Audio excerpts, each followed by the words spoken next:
కాంగ్రెస్ పార్టీలో వెన్నుపోటుదారులు ఎక్కువయ్యారని పనిచేసేవారినే టార్గెట్ చేస్తున్నారన్నారు మాజీ మంత్రి డీకే అరుణ.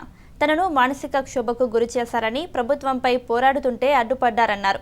రాష్ట్రంలో పార్టీని పూర్తిగా తుడిచిపెట్టేలా చేశారని అందుకే బీజేపీలో చేరాను అంటున్న డీకే అరుణతో మా ప్రతినిధి స్వప్న ఫేస్ టు ఫేస్. తలోదారి చూసుకుంటున్నారు. నేతలంతా గులాబీ కండువా కట్టుకుంటుంటే గద్వాల్ జేజమ్మ మాత్రం బీజేపీ గూటికి చేరింది. మహబూబ్ నగర్ నుంచి పోటీలో ఉన్న తను ఏం చేయబోతుంది? ప్రస్తుతం అంతా పాటు డీకే అరుణ ఉన్నారు, వారిని అడిగి తెలుసుకుందాం. మేడం, బీజేపీని చూస్ చేసుకోవడానికి కారణం? నేను ఇన్ని రోజులు ఒక నేషనల్ పార్టీలో ఉన్నాను. నేషనల్ పార్టీలో ఎందుకున్నాను అంటే నేషనల్ ఇంటిగ్రేషన్ కోసం నేషనల్ పార్టీలో ఉన్నాను. ఈ దేశాన్ని కాంగ్రెస్ పార్టీ, ఈ దేశానికి ఒకప్పుడు కాంగ్రెస్ పార్టీయే రక్షిస్తుంది, కాంగ్రెస్ పార్టీ అని ఒక కాన్ఫిడెన్స్ అందరిలో ఉండేది. కాబట్టి కాంగ్రెస్ పార్టీలో కొనసాగుతూ వచ్చినాం. బట్ ఈరోజు ఉన్నటువంటి పరిస్థితులు చూసుకుంటే అది మారిపోతున్నది. కాంగ్రెస్ పార్టీలో ఒక కాన్ఫిడెన్స్ కానీ, కాంగ్రెస్ పార్టీ మళ్ళీ అధికారంలోకి వస్తున్నటువంటి కాన్ఫిడెన్స్ కూడా తెలంగాణ కాంగ్రెస్లో కూడా ఈరోజు అవకాశం ఉండి, మొన్నటి ఎన్నికల్లో తెలంగాణలో ఖచ్చితంగా కాంగ్రెస్ పార్టీ అధికారంలోకి వచ్చేటటువంటి అవకాశం ఉన్నప్పటికీ కూడా ఆ అవకాశాన్ని చేజార్చుకొని కాంగ్రెస్ పార్టీని ఇక్కడ కంప్లీట్గా వీక్ చేసినటువంటి పరిస్థితి ఏర్పడుతున్న సందర్భంలో, వీక్ చేసిన పరిస్థితి ఏర్పడుతున్న సందర్భంలో మరి ఇక్కడ టీఆర్ఎస్ పార్టీని ఎదుర్కోవడానికి ఈరోజు కేంద్రం మళ్ళీ ఇంకొక నేషనల్ పార్టీ కేవలం అది బీజేపీతోనే సాధ్యమవుతుంది. ఈరోజు ఆ నేషనల్ ఇంటిగ్రిటీ అనేది ఇది బీజేపీలోనే ఈరోజు చూస్తూ ఉన్నాం. కాబట్టి ఈరోజు బీజేపీనే ప్రత్యామ్నాయం. ఈరోజు దేశానికి మోడీ గారి నాయకత్వం అవసరం ఉంది. తెలంగాణలో కూడా ఆల్టర్నేట్ అనేది బీజేపీతోనే సాధ్యమవుతున్నటువంటి ఒక ఆలోచనతోనే ఈరోజు బీజేపీ పార్టీ. తెలంగాణ వచ్చే వరకు కూడా కాంగ్రెస్ నెంబర్ 1 పార్టీ, మీరందరూ మహిళా నాయకులందరూ కూడా ఏలారు అసలు. మరి ఇంత దయనీయమైన స్థితికి ఇప్పుడు కాంగ్రెస్ చేరుకోవడానికి ముఖ్యంగా ఎవరు కారణం?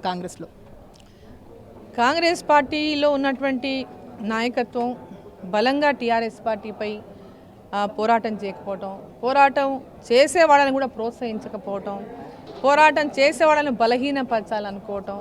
సో ఇవన్నీ చూస్తుంటే టీఆర్ఎస్పై మనం భవిష్యత్తులో పోరాటం చేసి మళ్ళీ అధికారంలోకి వస్తామనేటటువంటి నమ్మకాన్ని కూడా కోల్పోతున్నటువంటి సందర్భం. సో ఈ సందర్భంలోనే అందరూ కూడా పార్టీ వీడిపోతున్నటువంటి విషయాన్ని మనం చూస్తూ ఉన్నాం. రాజశేఖర రెడ్డి టైంలో అంతా కూడా ఒక కలిసికట్టు తత్వం కాంగ్రెస్లో కనిపించింది. ఇప్పుడు అసలు ఎవరికి వారు అన్నట్టు వెళ్ళడానికి ప్రధాన కారణం అంటే రాజశేఖర రెడ్డి గారి నాయకత్వంలో కనిపించింది. అంటే రాజశేఖర రెడ్డి గారు ఒక నాయకుడు, ఎన్నో ఏండ్లు పోరాటం చేసి అధికారంలోకి వచ్చారు. మేము ఇంకో 50 ఏళ్ళైనా పోరాటం, అంటే మేము అంత వయసు లేదనుకోండి 50 ఏళ్ళు పోరాటం చేయడానికి, ఇంకొక కనీసం 10-15 ఏళ్ళు పోరాటం చేయగలుగుతాం. పోరాటం చేయడానికి సిద్ధంగా ఉన్నాము. ఇంకో 10 ఏళ్ళు పోరాటం చేసిన అధికారంలోకి రాకపోయినా కాంగ్రెస్ పార్టీ సిద్ధంగా ఉన్నాం పోరాటం చేయడానికి. కానీ స్వయంగా కాంగ్రెస్ పార్టీ నాయకులే నాయకత్వాన్ని అణిచివేసి కాంగ్రెస్ని ఖతం చేసేటటువంటి నేపథ్యంలో మరి టీఆర్ఎస్ పైన పోటీ చేయడానికి ఇంకా మేము ఏ విధంగా పోరాటం చేయాలి? తెలంగాణ బీజేపీలోకి వచ్చిన వాళ్ళంతా యూటర్న్లు, వై టర్న్లు కొడుతున్నారు. మీరు ఇక్కడ సెటిల్ అవ్వగలుగుతారా? ఇక్కడ నేను అంటే యూటర్న్లు, వై టర్న్ మేము చాలామంది చెప్తుంటారు డీకే అరుణ చాలా పార్టీలు మార్చిందని. అధికారం కోసమో లేకపోతే పదవుల కోసమో సీట్ల కోసమో డీకే అరుణ ఎప్పుడు పార్టీలు మార్చలేదు. ఆరోపణలు కూడా కాంగ్రెస్ పార్టీ అటువంటి చిల్లర ఆరోపణలు మానేయాలి. ఇటు అధికారం కోసం మా కుటుంబం దాదాపు 60 ఏళ్ల నుంచి రాజకీయాల్లో ఉన్న కుటుంబం.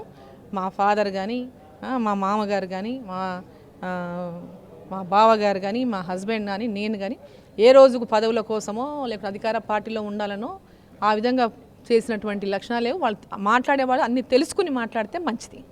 ఇది డీకే అరుణ చెప్తున్నమాట. కాంగ్రెస్లో నేను ఉండి పోరాటం చేయడానికి సిద్ధంగా ఉన్నాను, కానీ అక్కడ అంతా కూడా వెన్నుపోటుదారులు ఉన్నారు.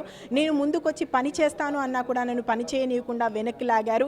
అలాంటి పరిస్థితిలోనే నేను బీజేపీలోకి రావాల్సి వచ్చింది. బీజేపీలో ఒక నిబద్ధత గల కార్యకర్తగా నేను పనిచేస్తాను. ఖచ్చితంగా మహబూబ్ నగర్ నుంచి ఒక టఫ్ ఫైట్ ఇచ్చి గెలిచి తీరుతాను అనేటువంటి ఆశాభావాన్ని ఆమె వ్యక్తం చేశారు.